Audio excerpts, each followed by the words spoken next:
Olá, aluno, como é que vocês estão? Alunos e alunas, vocês estão muito bem? Espero que vocês estejam bem na medida do possível. Hoje eu estou bastante empolgado porque a nossa aula é de um tema que eu gosto bastante, vou aqui compartilhar para vocês, porque nós temos pouco tempo e a gente precisa ir rápido, que é eletroquímica. Você já pode observar aí pelo nome que tem uma parte que é eletro, outra parte que é química. Então, se você tem a sensação de que nós vamos falar de energia elétrica, você está correto. Indo para nossa aula, como eu costumo fazer, às vezes não consigo fazer em todas, mas eu costumo fazer, eu gosto de problematizar. Nós temos aqui um carregador portátil, um dispositivo, né, pessoal, que a gente sempre precisa ter, porque a gente não sabe o que pode acontecer no meio do caminho, precisar chamar um aplicativo, o celular acabou a bateria, então é importante ter um dispositivo, um carregador portátil. Mas eu pergunto para vocês já pararam para pensar em como que funciona um carregador portátil? Será que o carregador portátil é algo que eu coloco na tomada e o elétron começa a se depositar lá, a corrente elétrica se deposita lá como se fosse uma bolsa de energia elétrica? Será que é assim que funciona? É provável que não, né, pelo modo como eu estou apontando, mas eu quero mostrar para vocês como que nós químicos enxergamos um carregador portátil. Então vamos começar por um experimento, né? Porque química sem reações químicas sem experimento perde um pouco a graça. Então vamos lá ao nosso primeiro experimento do dia. O objetivo desse experimento é mostrar a reatividade, comparar a reatividade entre zinco e cobre. Então, nesse primeiro potinho, nós temos aqui o íon zinco. Eu pego uma lâmina de cobre e vou mergulhar aqui. E vamos ver se o cobre consegue reagir com esse íon zinco que está na solução. Você vê que nada acontece, não é? Quer dizer, não há reação. O zinco não consegue ser deslocado pelo cobre. Agora vamos fazer o contrário. Nós temos aqui a solução azul, que caracteriza o íon cobre. E agora o zinco, essa lâmina metálica é feita de zinco, ela vai disputar o lugar do cobre que está na solução. Então, vamos ver se a reação ocorre. É só para você perceber como já ficou escuro ali, quer dizer, alguma coisa nova está sendo formada ali.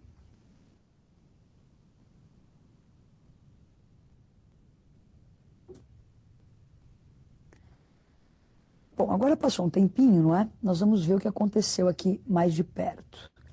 Então, não sei se você já consegue perceber, não é? Há uma deposição de cobre metálico. Não sei se você consegue ver a pontinha aqui um pouquinho avermelhada, não é?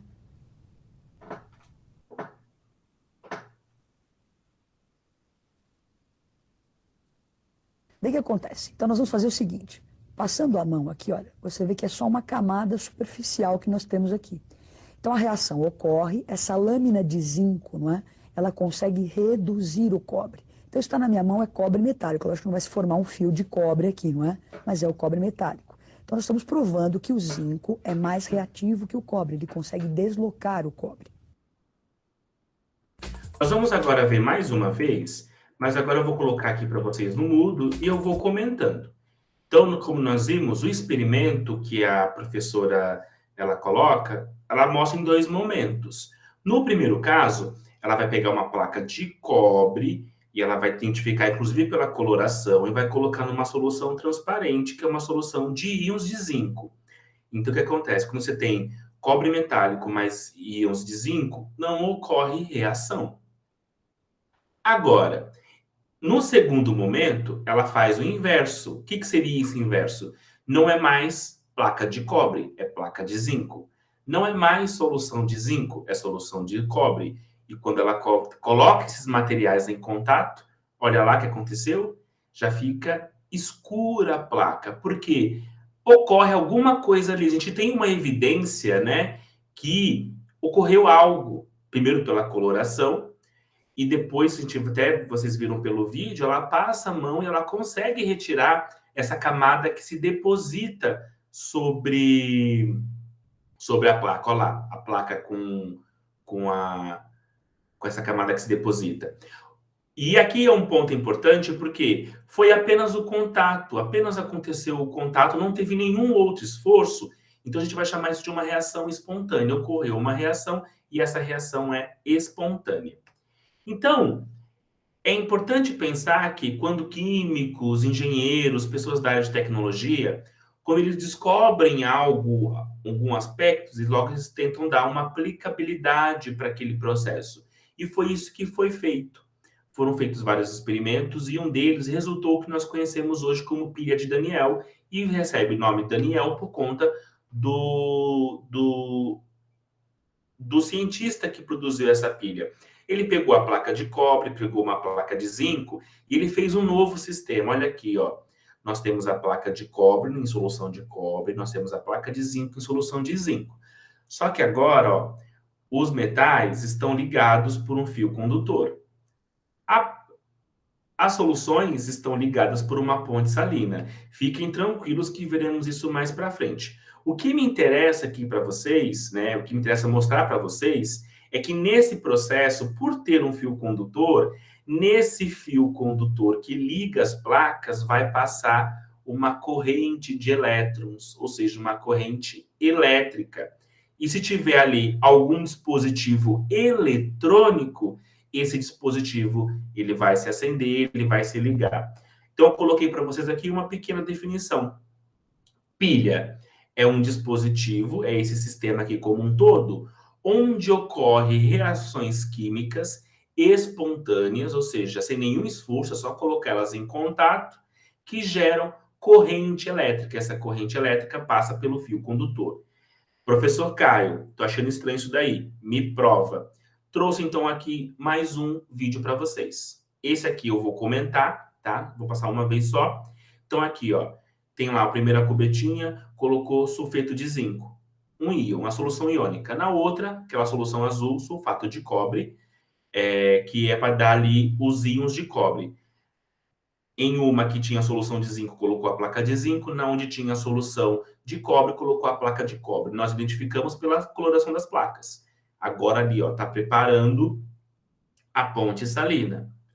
Preparou essa ponte salina, vocês fiquem tranquilos, porque o que eu quero mostrar para vocês hoje é provar que ocorre essa geração de corrente elétrica. Então, estou mostrando esse experimento brevemente, mas nós veremos isso em outras aulas, porque, como falei para vocês, se eu não falei, falo agora, eletroquímica é um assunto de Enem, um assunto que cai bastante. Eu quero mostrar para vocês isso, ó, tá vendo? Deu 0,0 lá no multímetro. Na aula de física, vocês devem ter visto que é um aparelho que mede voltagens elétricas.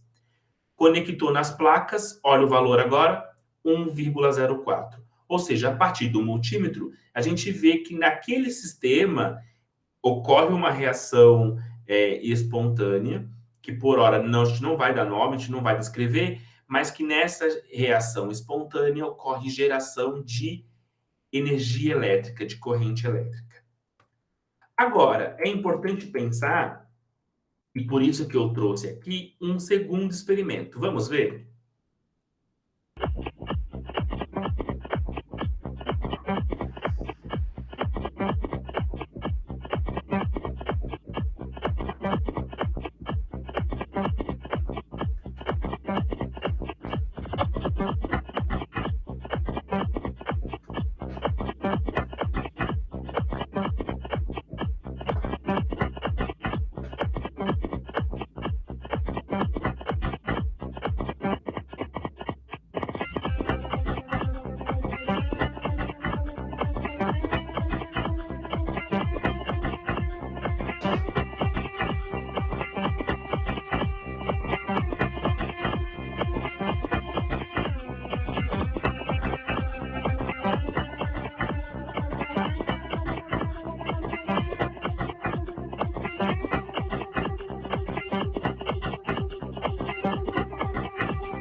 Vou fazer igual da outra vez, vou colocar novamente e agora eu vou comentando o experimento. Novamente, são dois casos, né? No primeiro caso, o que ele mostra? Ele pega a moeda de cobre e coloca em contato com zinco, com a solução de zinco, melhor dizendo. Houve reação? Não. Nós já sabíamos disso no outro experimento, só que lá era a placa, que é a moeda de cobre. Aí ele faz um segundo caso. Ele vai pegar a moeda de cobre, vai pegar também a solução de zinco, vai colocar esses materiais em contato, vamos colocar esses materiais em contato, só que olha agora, colocou na tomada, deu ali para esse sistema energia elétrica. Então, a moeda de cobre mais solução de zinco mais energia elétrica, aí houve reação. Como é que eu sei? Olha a evidência da coloração da moeda. Como para esta reação ocorrer, precisou-se de um esforço adicional, não bastou só o contato, nós vamos chamar de uma reação não espontânea, porque essa não espontaneidade se deu pelo acréscimo da energia elétrica. Então, se a gente for sintetizar, nós temos aqui dois casos importantes que a gente precisa ter muito claro na nossa mente. O primeiro deles é quando uma reação química produz energia elétrica e isso ocorre de forma espontânea. Nós temos aqui o caso de uma pilha. O segundo momento, a segunda possibilidade, é quando a energia elétrica é que faz ocorrer a reação química. E como nós temos aqui um empenho da energia elétrica para esse procedimento, nós não temos mais uma reação espontânea. Nós temos uma reação não espontânea, porque ela não ocorreu espontaneamente, ela ocorreu porque precisou-se dar energia elétrica para aquele sistema. Então, o que acontece? Vocês podem pensar, mas professor Caio, mas o que tem a ver o carregador portátil? Vamos começar, então, pela pilha. Tá vendo aqui, ó? Trouxe aqui para vocês uma pilha. Todo mundo tem, já viu isso na TV, um controle remoto. Então, nós temos também, bateria também é o mesmo procedimento. Vamos pensar, aqui nessa pilha é um dispositivo e tem metais aqui dentro. Quando eu coloco essa pilha dentro do controle remoto, eu estou fazendo com que esses materiais entrem em contato e eles produzam uma reação química. Essa reação química, lembra do fio condutor? Vai passar corrente elétrica, vai passar elétrons. Portanto, é dessa forma que a gente consegue apertar o botão, acender a luzinha lá e fazer mudança de canal, fazer desligar a TV. Quando essa pilha acaba, não é assim no popular que a gente fala, a pilha acabou. Se essa pilha for recarregável, o que eu faço? Eu faço o processo inverso. Eu pego essa pilha e eu coloco na tomada, porque agora, como é inverso, é a energia elétrica que vai fazer com que a reação química que tinha ocorrido ocorra a reação inversa. Então, nós temos aqui, quando coloco na tomada, eletrólise. Então, ao invés de eu dizer para vocês sobre o carregador portátil, eu vou querer que vocês me digam. Então, olha só. Carregador ligado na tomada. O que eu tenho aqui? Pilha ou eletrólise? O que isso significa? Eu tenho, no caso da pilha, reação química que produz energia elétrica, ou eu tenho o caso da eletrólise, energia elétrica que produz a reação química. É nisso que você tem que pensar. E aqui, ó, desse lado aqui, eu tenho outros dois sistemas, que é pensar no carregador quando ligado. Aqui é o quê? Ligado no celular, né? Conectado ao celular. O carregador conectado ao celular. É um caso de pilha ou eletrólise. E o celular ligado no carregador. Olha o referencial, né? Eu tenho um caso de pilha ou de eletrólise quando o celular está conectado ao carregador. Vamos pensar. E a tarefa 2 que eu vou querer que vocês me tragam é, tá vendo essa pilha aqui? Eu quero que vocês vejam na casa de vocês uma pilha, bateria, que vocês sejam curiosos e que vocês leiam. Eu quero que vocês me digam quais são os componentes que estão aqui. É uma pilha de cádmio e níquel, por exemplo? É uma pilha de zinco e cobre, como essa daqui? Me tragam os exemplos para a próxima aula, tá? Então, o que nós aprendemos hoje? Aprendemos que quando a gente pensa química e energia elétrica, nós temos dois casos. O caso de quando a reação química produz energia elétrica, que são as pilhas, e a eletrólise, que é o caso quando a energia elétrica produz as reações químicas. Eu vou ficando por aqui. Eu espero que vocês tenham gostado desta aula, que vocês tenham entendido esses dois conceitos que são bastante importantes, porque é a partir deles que a gente avança. Tchau, tchau, até a próxima aula.